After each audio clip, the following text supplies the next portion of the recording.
Hello friends, स्वागत है आप सभी का हमारे इस यूट्यूब चैनल हिंदी साहित्य बाय पूजा पांडे में। आज के इस वीडियो में हम देखने वाले हैं सीटेट जनवरी 2024 में आपका जो एग्ज़ाम हुआ था उसमें आए हिंदी के अपठित गद्यांश और पद्यांश के प्रश्नों को।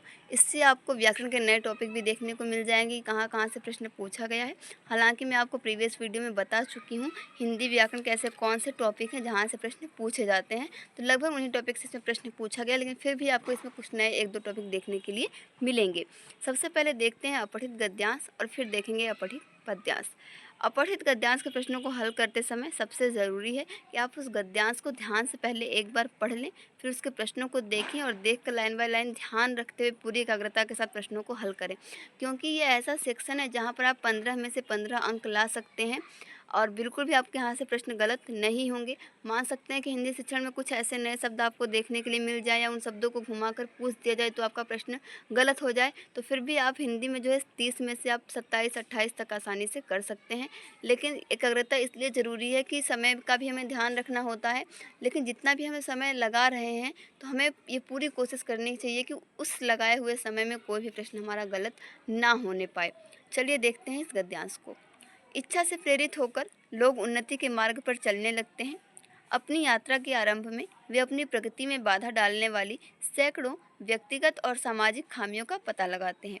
उन आदि मानव ने सुख प्राप्त करने की अपनी सहज इच्छा से प्रेरित होकर भी इन खामियों के खिलाफ संघर्ष किया। हालांकि प्रगति प्राप्त करने के लिए कोई व्यवस्थित तरीका उपलब्ध न होने के कारण वे बहुत कमजोर थे।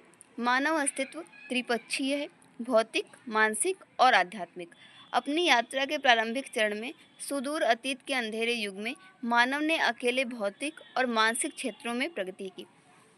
मानव संरचना में रूपात्मक परिवर्तन अब भी हो रहे हैं और भविष्य में भी होंगे। मनुष्य भविष्य में ऐसे उल्लेखनीय परिवर्तनों से गुजरेगा जो आज के लोगों के लिए लगभग अपरिचित होंगे। हम यह नहीं कह सकते कि उन आरंभिक मनुष्यों ने वास्तव में कोई महत्वपूर्ण आध्यात्मिक प्रगति की थी। हालांकि उन्होंने जो भी उन्नति की वह किसी भी तरह से महत्वहीन नहीं थी। अब यहाँ पर देखिए प्रश्न आ गए हैं आपके। हम सबसे पहले पहला प्रश्न देखते हैं। गद्यांश के आधार पर कहा जा सकता है, ऑप्शन है परिवर्तन तीव्र गति से होते हैं, दूसरा परिवर्तन महत्वपूर्ण नहीं होते, तीसरा परिवर्तन मानव जीवन का सत्य है, चौथा परिवर्तन अपरिपक्वता को दर्शाते हैं। अभी आपने गद्यांश को ध्यान से सुना होगा, तो हम कह सकते हैं जो परिवर्तन है वो मानव जीवन का सत्य है। तो इस तरीके से आपका ऑप्शन सही हो जाएगा, ऑप्शन नंबर 3, परिवर्तन मानव जीवन का सत्य है। अगला प्रश्न है प्रश्न संख्या 2, विशेषण विशेष्य का उदाहरण नहीं है। पहला ऑप्शन है आध्यात्मिक दुनिया, रूपात्मक परिवर्तन, अंधेरे युग, चौथा है मानव अस्तित्व।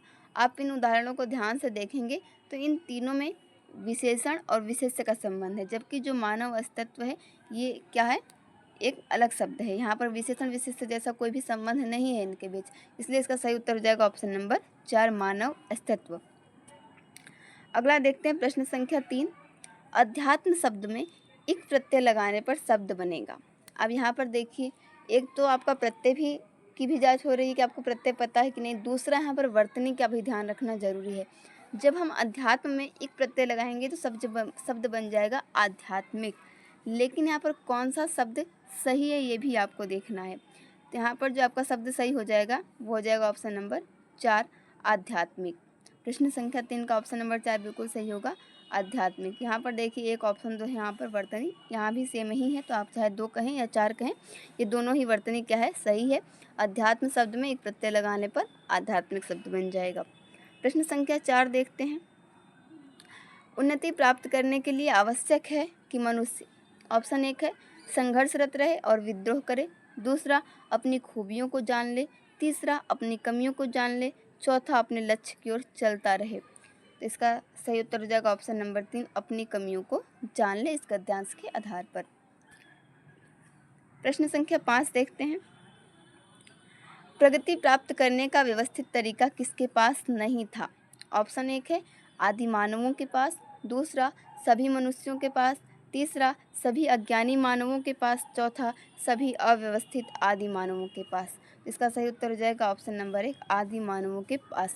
इनके पास अपने प्रगति को प्राप्त करने का व्यवस्थित तरीका नहीं था। अभी हमने गद्यांश में देखा। प्रश्न संख्या 6 है, मानव के कौन से 3 पक्ष हैं? पहला भौतिक, मानसिक, आध्यात्मिक, दूसरा आध्यात्मिक त्रिपक्षीय भौतिक, तीसरा सांसारिक मानसिक आध्यात्मिक, चौथा भौतिक मानसिक और सांसारिक। इसका सही उत्तर हो जाएगा ऑप्शन नंबर 1, भौतिक, मानसिक और आध्यात्मिक। ये त्रिपक्षीय थे मानव के विकास से संबंधित। अगला है प्रश्न संख्या 7, उल्लेखनीय परिवर्तन से क्या तात्पर्य है? ऑप्शन 1 है पुरस्कृत परिवर्तन, दूसरा बड़े बड़े परिवर्तन, तीसरा महत्वपूर्ण परिवर्तन, चौथा पुस्तकों में उल्लिखित परिवर्तन। इसका सही उत्तर हो जाएगा ऑप्शन नंबर 3, महत्वपूर्ण परिवर्तन। उल्लेखनीय परिवर्तन का आशय होता है महत्वपूर्ण परिवर्तन। देखते हैं अगला प्रश्न, प्रश्न संख्या 8, मानव शब्द में किस प्रत्यय और उपसर्ग का प्रयोग संभव है? पहला है, यहाँ पर आप देखेंगे तो ये प्रत्यय दिए गए हैं और ये उपसर्ग दिए गए हैं, एक तरफ प्रत्यय है एक तरफ उपसर्ग हैं। तो इसका सही उत्तर मैं आपको बता दूँ, इसका सही उत्तर हो जाएगा ऑप्शन नंबर 2। यहाँ पर अगर हम अ उपसर्ग लगा दें और ये प्रत्यय लगा दें, ये शब्द बन जाएगा आपका अमानवीय। इस तरीके से इसका राइट आंसर होगा ऑप्शन नंबर 2।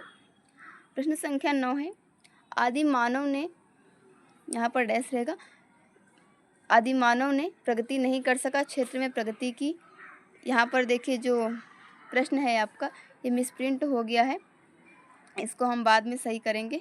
अगले प्रश्न पर चलते हैं, प्रश्न संख्या 10, दी गई कविता की पंक्तियों को पढ़कर सबसे उचित विकल्प का चयन कीजिए। ये आपका पठित पद्यांश दिया गया है। कट गया है शीश पर शीश है झुका नहीं, राही उसी का नाम है जो राह में रुका नहीं। एक दिन प्रकाश होता है कितना भी अंधकार हो, सत्य की विजय सदा असत्य की हार हो। सच्चाई साथ में रहे कैसा भी अपना अंत हो, सत्य की विजय सदा असत्य की हार हो। तो ये आपका पद्यांश था। प्रश्न संख्या 10 है, समूह से भिन्न भिन्न युग्म है। यहाँ पर देखिए पहला ऑप्शन है प्रकाश अंधकार, दूसरा हार विहार, तीसरा सत्य असत्य, चौथा जय पराजय। इसका सही उत्तर हो जाएगा ऑप्शन नंबर 2, हार विहार। यहाँ पर देखेंगे तो इन सब में विलोम शब्द दिया गया है एक दूसरे का, लेकिन हार विहार में ऐसा कुछ नहीं है, इसलिए समूह से भिन्न युग्म है। अगला प्रश्न देखते हैं, प्रश्न संख्या 11, अंधकार का प्रतीक नहीं है। ऑप्शन 1 है समाधान, दूसरा बुराई, तीसरा निराशा, चौथा चुनौतियाँ। इसका सही उत्तर हो जाएगा ऑप्शन नंबर 1, समाधान। बाकी आपके जो है ये अंधकार के पर्यायवाची ही एक तरीके से, प्रतीक भी हैं, लेकिन समाधान ऐसा नहीं है, इसलिए इसका सही उत्तर होगा ऑप्शन नंबर 1। प्रश्न संख्या 12 है, कविता में किस पर सर्वाधिक बल दिया गया है? ऑप्शन 1 है राह, दूसरा प्रकाश, तीसरा अंधकार, चौथा सत्य। इसका राइट आंसर हो जाएगा ऑप्शन नंबर 4, सत्य। अगला प्रश्न देखते हैं, प्रश्न संख्या 13, कविता के अनुसार राही की विशेषता है। ऑप्शन 1 है हर परिस्थिति में कार्यरत रहना, दूसरा हर तरह से काम निकालना, तीसरा हर तरह के मार्ग पर चलते रहना, चौथा हर परिस्थिति में विजयी रहना। तो इसका सही उत्तर हो जाएगा ऑप्शन नंबर 1, हर परिस्थिति में कार्यरत रहना। प्रश्न संख्या 14 देखते हैं, इस कविता का मुख्य स्वर है। ऑप्शन 1 है देशभक्ति, दूसरा तमस, तीसरा ओज, चौथा श्रृंगार। इसका सही उत्तर हो जाएगा ऑप्शन नंबर 3, ओज। अब यहाँ पर देखिए इस बात सिर्फ मुख्य स्वर की नहीं है, आपको रस पढ़ने भी, रस की थोड़ी बहुत जानकारी होनी भी ज़रूरी है, तभी आप बता सकते हैं यहाँ पर कौन सा रस है, और उसी रस के हिसाब से फिर आप गुण तय करेंगे। इसलिए व्याकरण के कुछ ऐसे टॉपिक हैं यहाँ पर, जैसे मैंने शुरू में आपको बताया था, कुछ और टॉपिक भी देखने को मिलेंगे। तो आप जो हिंदी व्याकरण में गुण बताए गए हैं कि 3 गुण होते हैं, ओज, प्रसाद और माधुरी, उन गुणों के अंतर्गत कौन के रस आते हैं उनको भी थोड़ा सा जान लेंगे शॉर्ट में हम। अभी आगे आने वाली वीडियोज़ जो होंगी उनमें हम व्याकरण के कुछ टॉपिक को पढ़ेंगे। कुछ भी टॉपिक जो मैं पहले ही पढ़ा चुकी हैं, तो वो आपकी जो सीटेट की प्लेलिस्ट मैंने बनाई हुई उसमें मैं ऐड कर दूंगी। हालांकि थंबनेल पे सीटेट नहीं लिखा है, लेकिन व्याकरण जो है किसी भी परीक्षा के अलग अलग नहीं हो सकते। समास जो आप किसी एक परीक्षा के लिए पढ़ेंगे वही समास आपको दूसरी परीक्षा में काम आएगा। तो सीटेट की प्लेलिस्ट है, उसमें मैं आपके व्याकरण के जो इंपॉर्टेंट टॉपिक हैं वो मैं ऐड कर दूँगी, आप उन्हें देख सकते हैं। इस प्रश्न का सही उत्तर हो जाएगा ऑप्शन नंबर 3, इस कविता का मुख्य स्वर ओज है। प्रश्न संख्या 15 है, कविता के अनुसार किसी भी स्थिति में ऑप्शन 1 है दुखी नहीं होना चाहिए, दूसरा सिर नहीं कटना चाहिए, तीसरा अंधकार नहीं होना चाहिए, चौथा स्वाभिमान बना रहना चाहिए। तो इसका राइट आंसर हो जाएगा ऑप्शन नंबर 4, स्वाभिमान बना रहना चाहिए। आपको देखिए कुछ जो ऐसे शब्द हैं जिनकी आपको वर्तनी जैसे भी अपने आध्यात्मिक को देखा, ऐसे बहुत सारे शब्द हैं, जैसे ज्योत्सना हो गया, कवित्री हो गया, उज्ज्वल हो गया। ये तो बहुत ही प्रसिद्ध शब्द हैं जो व्याकरण आप देखेंगे, हिंदी व्याकरण की जितनी भी परीक्षाएं होती हैं कहीं ना कहीं आपको देखने के लिए मिल जाते हैं। तो इसलिए इनका ध्यान रखना ज़रूरी है। ऐसे कुछ शब्दों को आप नोट कर लीजिए एक जगह, या आगे आने वाली वीडियो में मैं बताऊँगी इनको ज़रूर। ये वर्तनी शुद्धि अशुद्धि हो गई आपकी, रस हो गए, गुण हो गए, और कुछ महत्वपूर्ण अलंकार भी। हालांकि रस अलंकार मैं आपको पढ़ा चुकी हूँ, गुण भी पढ़ा चुकी हूँ, वो सारे वीडियोज़ मैं आपको ऐड कर दूँगी प्लेलिस्ट में, आप उन्हें देख लीजिएगा। मिलते हैं फ़िलहाल नेक्स्ट वीडियो में। Thank you for watching this video.